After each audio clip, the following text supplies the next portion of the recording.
tal? Benvinguts a una nova edició, en aquest divendres, ja 16 d'octubre. Parlem d'esport. En el dia d'avui parlem del Villarreal, de la prèvia del partit del diumenge, Villarreal-Celta, del Villarreal B, que s'enfrontarà demà al Barça B, així com també de la informació groga. També parlarem del Club Esportiu Basillo, en el que en el dia d'avui seran protagonistes dels comerços que col·laboren amb el club, com també el tècnic Ramon Maria Calderé, que ha fet les seves declaracions prèvies al partit del diumenge Club Esportiu Basillo contra Novelda Club de Futbol. També seria protagonista l'atletisme plàstic de Castelló, així com també el ciclista Sebastián Mora.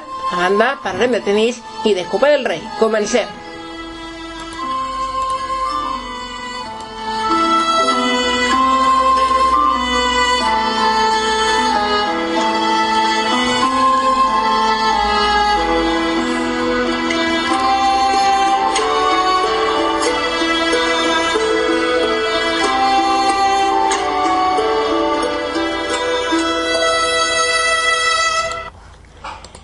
I obrim, com diem, una nova edició de Parlem d'Esport en el dia d'avui, en aquest divendres dia 16 d'octubre, en el que ja el número 62, així en l'actualitat diària, fem parlant de la informació pel que respecta al Villarreal, i comencem parlant del Villarreal Club de Futbol i la seu UCH, que han creat l'Aula Endavant.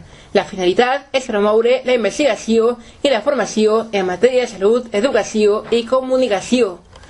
Ha parlat també avui Marcelino García Toral, el tècnic del Villarreal, ha fet les seves declaracions prèvies al partit del diumenge, en el que enfrontarà a dos dels que actualment són els millors conjunts de la Lliga BBVA, com es tracta del Villarreal Club de Futbol, que ocupa la primera plaça de la taula classificatòria de la Lliga BBVA, i el Celta de Vigo, que també està en les primeres places. Escoltem el que ha dit avui Marcelino García Toral.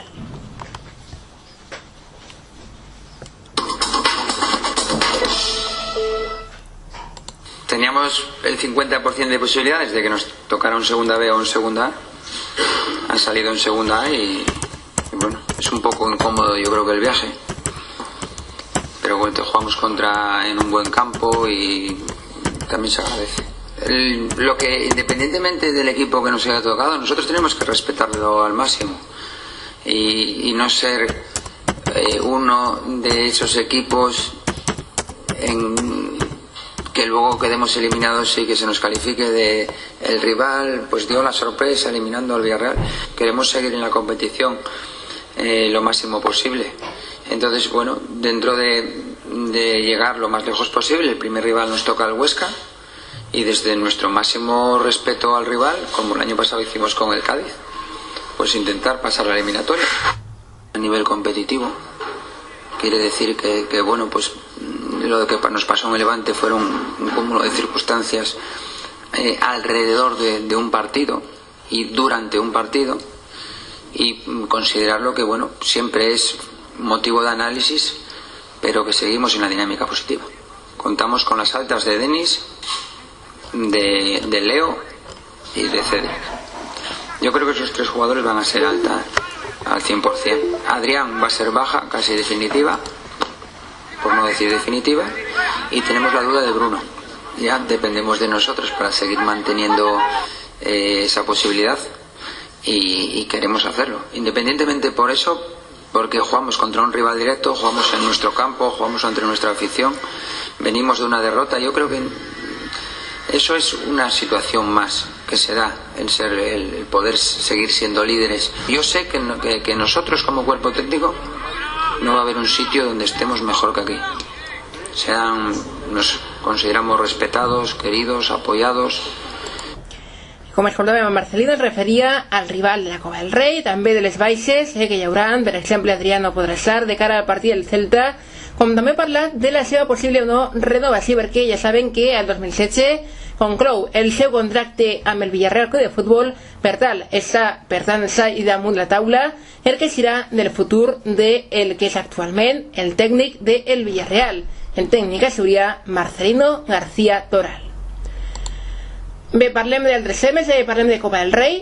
la Sociedad Esportiva Huesca será el primer rival del Villarreal Club de Fútbol en la Copa del Rey en el 16 de final. El Villarreal Club de Fútbol, després del sorteig celebrat avui en la ciutat de futbol de les Rozas, s'enfrontarà als 16 de final de la Copa del Rei a la Societat Esportiva Huesca. El partit d'anada es disputarà l'anada, com diem, el 2 de desembre en Alcoraz, encara l'horari està per determinar, de la ciutat aragonesa, i la tornada es farà el dia 16 de desembre en el Madrigal. El conjunt blaugrana, el Huesca, està actualment en la segona divisió i ocupa la plaça número 13 en la tabla clasificatoria de la categoria de plata. El conjunt està entrenat per Luis García Tebret i que disposa entre les seves files de futbolistes com és el cas de Leo Franco, Ayatimi, com també està Fran Mérida. I parlem també del Villarreal B. Demà, partit important que es podrà seguir per el canal live de la web del Villarreal, en el que el conjunt de Paco López, el Villarreal B, s'enfrontarà al Barça B. Avui ha parlat en roda de premsa el tècnic del filial, ha parlat Paco López, i diu que el Barça B és un rival diferent i amb molt de talent. Entre altres coses, ha dit que han de mantindre la línia de treball que han tingut fins ara, els enfrontaments d'altre filial, un que té molt de talent i que és diferent de tots els contra els que hem jugat. És un rival que continua la filosofia Barça amb molta pressió, sempre protagonista amb el valor, arribar molt a la porteria contrària i amb un nivell tècnic molt alt. Serà un partit molt complicat. Això és el que deia Paco López en declaracions prèvies al partit de demà dissabte, a les 6 de la vesprada en el Ministadi, partit de luxe Villarreal B contra el Barça B. I parlem ja del Club Esportiu Castelló, un Castelló que agraeix als comerços col·laboradors el seu recolzament. Són molts els comerços, les pimes, les xicotetes i mitjanes empreses que mostren el seu recolzament i que aporten econòmicament diners al Castelló per a que continuem davant. Entre altres, destaquem a Catering Ester, Cafè a l'Ull Negre, Restaurant El Barull, com també altres com Cadena Rock Cope, la Cope, com també Onda Cero i Periódico Mediterráneo. Aquests són alguns dels exemples de col·laboradors. Doncs bé, cal escoltar el que ha dit el que va dir ahir, en aquest cas, quan es va celebrar l'acte. Doncs bé, van estar presents molta gent, aquest acte va tindre molta presència. Entre d'altres va estar Patricia Puerta, la concejal del Ayuntament de Castelló. Al equipo de gobierno del Ayuntamiento de Castelló para sumarnos a este acto. El gobierno municipal considera que el apoyo recíproco entre las empresas castellonenses y el Club Deportivo Castellón resulta positivo y satisfactorio para nuestra ciudad. Las empresas colaboradoras ayudan a mantener el sentimiento y la fidelidad a unos colores muy arraigados en nuestra ciudad y a su vez tienen la oportunidad de promocionar sus productos en la página web del Club Deportivo Castellón, lo que es un valor añadido en sus estrategias comerciales. El Club Deportivo Castellón también ofrece a los comercios colaboradores entradas para poder asistir a los partidos de fútbol de esta temporada. Con ello se logra una mayor afluencia de seguidores en el Estadio Castalia y los jugadores y el club pueden sentirse más arropados por los aficionados. Esperamos que esta colaboración sea fructífera para las dos partes y se mantenga en las próximas temporadas. Muchas gracias. I per altra banda va parlar David Cruz, el president del Club Esportiu Castelló. L'escoltem. ¿Cuál es la intención y el interés y lo que queríamos hacer con la colaboración con los comercios, con los anunciantes? Y el motivo de reunirnos hoy aquí simplemente era daros las gracias. Las gracias a todos porque el año pasado algunos de vosotros o muchos de vosotros ya estuvisteis apoyándonos en fin, cuando los resultados eran buenos y el playoff estaba cerca. Y esta temporada pues con mucha ilusión hemos empezado, aunque ahora pues, los resultados no nos acompañen a nivel deportivo, pero sí que os doy las gracias a todos individualmente y colectivamente por estar, por apoyarnos. Espero que el retorno sea fructífero para todos vosotros y consigáis, gracias a las entradas de Castellón y a la presencia que tenemos con nosotros, pues que vuestros comercios y vuestros negocios pues también mejoren y la imagen del Castellón, del Club Deportivo Castellón, junto con la vuestra, vayamos de la mano y vayamos unidos en algo pues bonito, que es que la ciudad crezca, y que si el equipo consigue el objetivo final, que es estar en el playoff y ascender, yo creo que saldremos beneficiados todos vosotros, nosotros, yo personalmente, y bueno, es lo que deseamos y lo que queremos. Así que nada, muchas gracias por venir y por seguir apoyando. Gracias. Bé, ja saben, aquest proper cada setmana, en concret el diumenge, a les 5 de la vesprada, a partir de Castellia, el Club Esportiu Castelló s'enfrontarà al Novelda.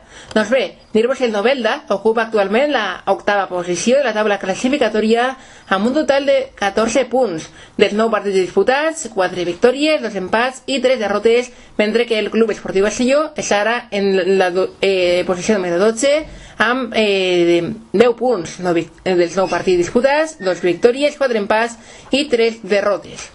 Avui ha parlat el tècnic del Club Esportiu Castelló, ha parlat Ramon Maria Calderé, el tècnic del conjunt albinegre, i ha dit que vol, desitja guanyar, i només té en la seva ment això, aconseguir sumar 3 punts en el pròxim partit, en aquest cas aquest proper diumenge, a les 5 de la vesprada en Castellia. També és fonamental per a que el conjunt, per a que el Castelló estiga bé, estiga i puge de posicions, és el recolzament de l'afició. Això és el que ha dit avui Ramon Maria Calderé, el tècnic del conjunt albinegre, en sala de premsa. Bé, i parlem d'altres temes, que també és una actualitat esportiva pel que respecta al dia d'avui. Dir-vos que aquesta nit la Diputació de Castelló clausurarà la segona edició del circuit de triatló i ho farà amb 1.600 participants i un impacte que ha tingut per a la província de Castelló de 100.000 euros. Més temes, el ciclista Sebastián Mora és el nou campió d'Europa de Scratch. El ciclista Sebastián Mora, nou campió d'Europa de Scratch, després d'imposar-se en aquesta modalitat al Campionat d'Europa. I també cal parlar de l'Amics del Bàsquet. Un Amics del Bàsquet que aquesta vesprada de partit, en concret a les 8:30, al Ciutat de Castelló, enfrontant-se al Planassa Navarra, un conjunt que dels 2 partits disputats ha aconseguit 2 derrotes, com és el cas del Planassa Navarra. Recordem que l'Amics, una victòria contra el Barça B i una derrota en el primer partit. Esperem que l'Amics torni a guanyar avui i d'aquesta forma es situaria en els primers llocs de la classificació de la Lliga Leport. Recordem que aquesta és la primera temporada que el conjunt de Toni Ten està jugant aquesta categoria, la categoria Leport, la segona màxima categoria del bàsquet a nivell nacional. Anem amb els seves, parlem de tenis, perquè el tenista Rafa Nadal s'imposa a Sant Waringa i aconsegueix una plaça per al Masters 1000 de Xangai. El tenista Rafa Nadal ja té assegurada una plaça al Masters 1000 de Xangai. De fet, Nadal s'ha imposat a Sant Waringa, número 4 del món i campió del Roland Garros, al qual Nadal ha infringit un dur correctiu deixant-li guanyar només 3 jocs, 6-2 i 6-3. També cal parlar de la Copa del Rei. Parlàvem del rival del Villarreal per a aquests 16 jaus de final de la Copa del Rei, però ja se saben, avui s'ha celebrat el sorteig dels 16 jaus de final. L'anada serà el 2 de desembre i la tornada el 16 de desembre, també d'aquest any 2015, i els emparellaments han deixat els següents. Cádiz contra Real Madrid, Novense s'enfrontarà al Fútbol Club Barcelona, Baracaldo Club de Fútbol s'enfrontarà al València, el Reus Deportiu al Club Atlético de Madrid, el Logroñés s'enfrontarà al Sevilla, el Lirianense s'enfrontarà al Athletic Club de Bilbao, el Huesca deurà enfrontar-se al Villarreal, el Almería al Celta de Vigo, el Leganés al Granada, Llagostera s'enfrontarà al Deportivo de La Coruña, Mirandés s'enfrontarà al Málaga, Ponferradina s'enfrontarà al Eibar, el Betis al Sporting de Gijón, el Llevant Esportiva s'enfrontarà al Espanyol, la Unió Esportiva Las Palmas s'enfrontarà a la Real Sociedad de Fútbol i finalment el Rayo Vallecano s'enfrontarà al Getafe. També cal fer un repàs el que porten els principals diaris esportius en el dia d'avui. Per exemple, el diari Marca, Silencio se va un mito. Així el titula una sortida del Real Madrid, com és el cas de Raúl. El diari AS, Millar hereda la UEFA, com també parla de l'adeu de Raúl. I el diari Esport, cumbre per a fitxar. Recordem que el Barça s'ha sancionat i no pot fitxar, sembla que al desembre ja podran. I Mundo Deportivo, guerra por Messi. Anem tancant ja, amb tot analitzat, el parlem d'esport del dia d'avui d'aquest divendres. Ho fem amb música, ho fem escoltant a Raúl Grillo amb la cançó Infancia de Lluvia.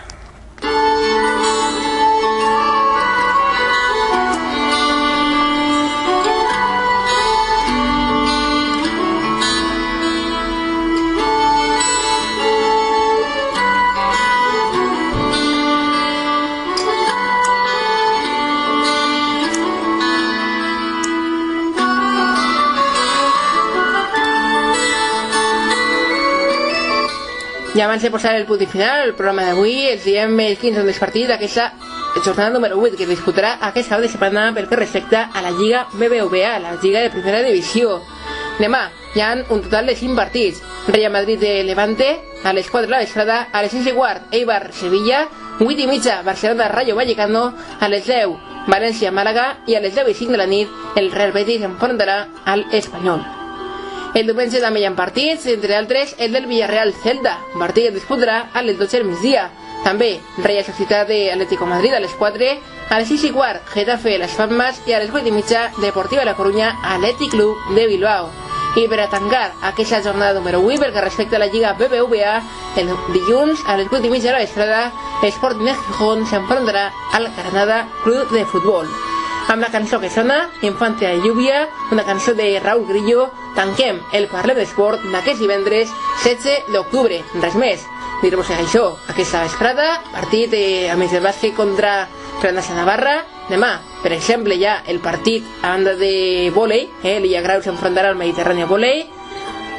Però a banda d'això també està el partit del Villarreal B Barça B, demà a les 6 de la vesprada, i el del Villarreal Celta, diumenge a les 12, i també en l'esport provincial, el diumenge a les 5 de la vesprada en Casàlia, Castelló Novelda. Res més, gràcies, passem un molt bon cap de setmana i fins dilluns. Adeu.